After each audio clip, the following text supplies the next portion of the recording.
Psychology and Spirituality, Understanding How Both Psychology and Spirituality Are Needed to Live Fully. About the author, Itai Evson, PhD, is a positive psychologist, professor at Naropa University, and the director of the School of Positive Transformation. Here is an interesting way to examine the relationship between psychology and spirituality. Join a group of psychologists and drop into the conversation a few spiritual concepts. Talk about transcendence, oneness, unity consciousness, and the sacred.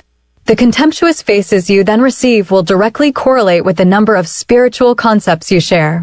It's a very similar experience the other way around. Join a group of spiritual seekers and discuss the beauty of the mind and the power of science. Again, you probably won't end up being their best friend.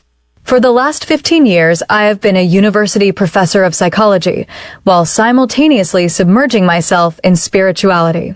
I have spent long years studying, traveling the world, listening to lectures conceived by the most fascinating minds, and conferring with great teachers in monasteries. These experiences have revealed to me the powers of both psychology and spirituality. I have discovered the amazing knowledge and depth they both offer, and the wonderful way in which they support our growth process. But it has also become obvious to me that the two appear to be irreconcilable. It is almost as if they are perceived as rivals, as conflicting ways of understanding life that could never converge.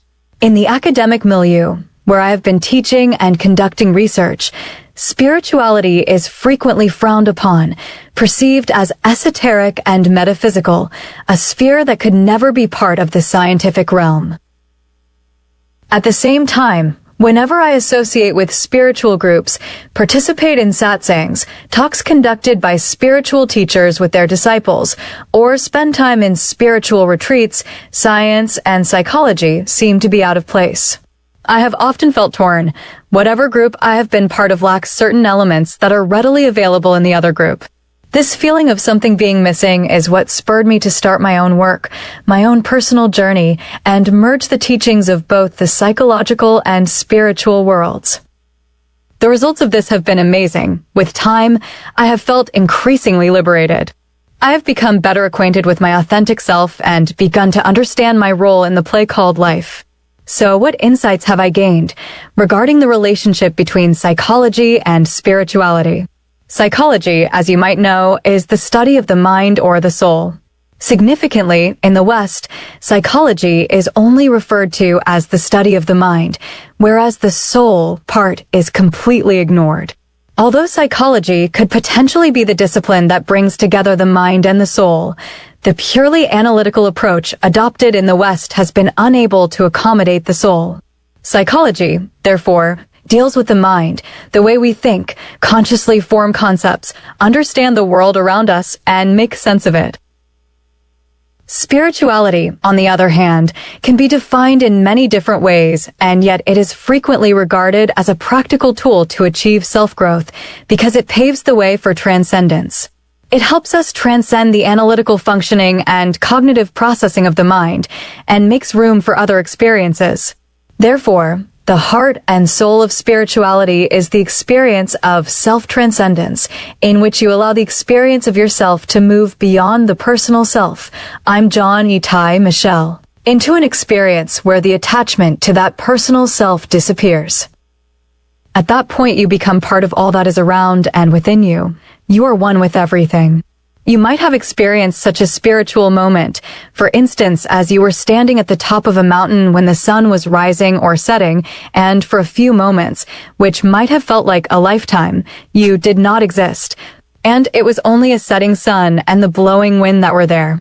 Source: Alexandra Shutterstock. That is the reason why the practice of meditation is central to almost all branches of spirituality. The experience of self-transcendence is dependent upon our ability to be present, aware, engaged with the moment as it is. That state of presence is required in order to shed the limited personal self and move into self-transcendence. The personal self is the main reason for the fact that we often feel separated from all that is around us.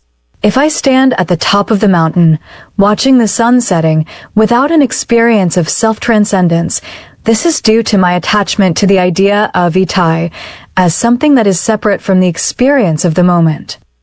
Meditation, through consistent practice, teaches us how to let go, momentarily, of that personal self, so that we can be present within the experience of the moment, whatever it is. Psychology and spirituality could be described as feet on the ground, head in the sky.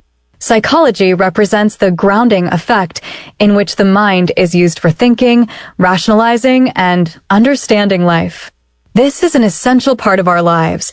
The mind is a beautiful tool that, as long as we are in control over it, allows us to make conscious choices which are beneficial for us.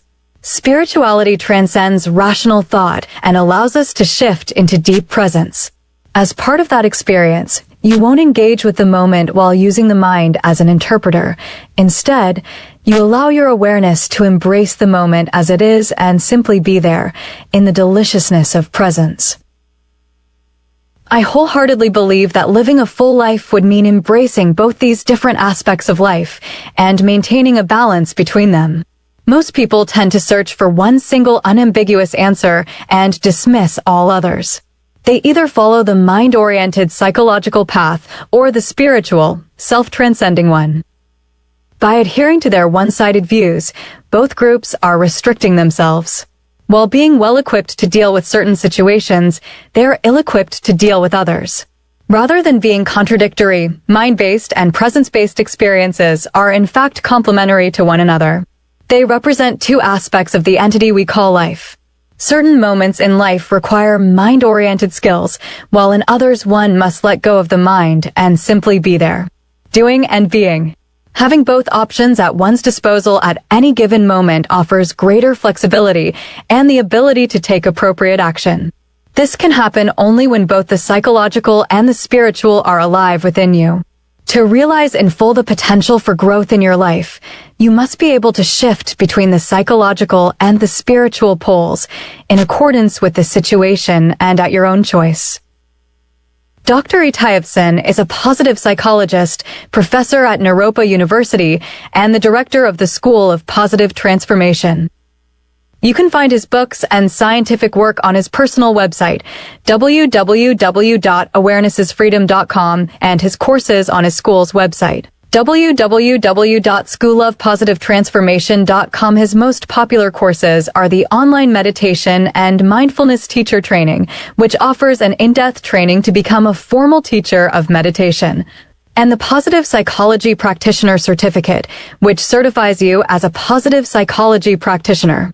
Online, School of Positive Transformation, Facebook, LinkedIn, Instagram, https://www.schoolofpositivetransformation.com. Copyright 2025 basuccess.org. BS. Sharing, research, digitization, conservation of what we have learned. Educational purpose only. Listen, learn, share. All right reserved.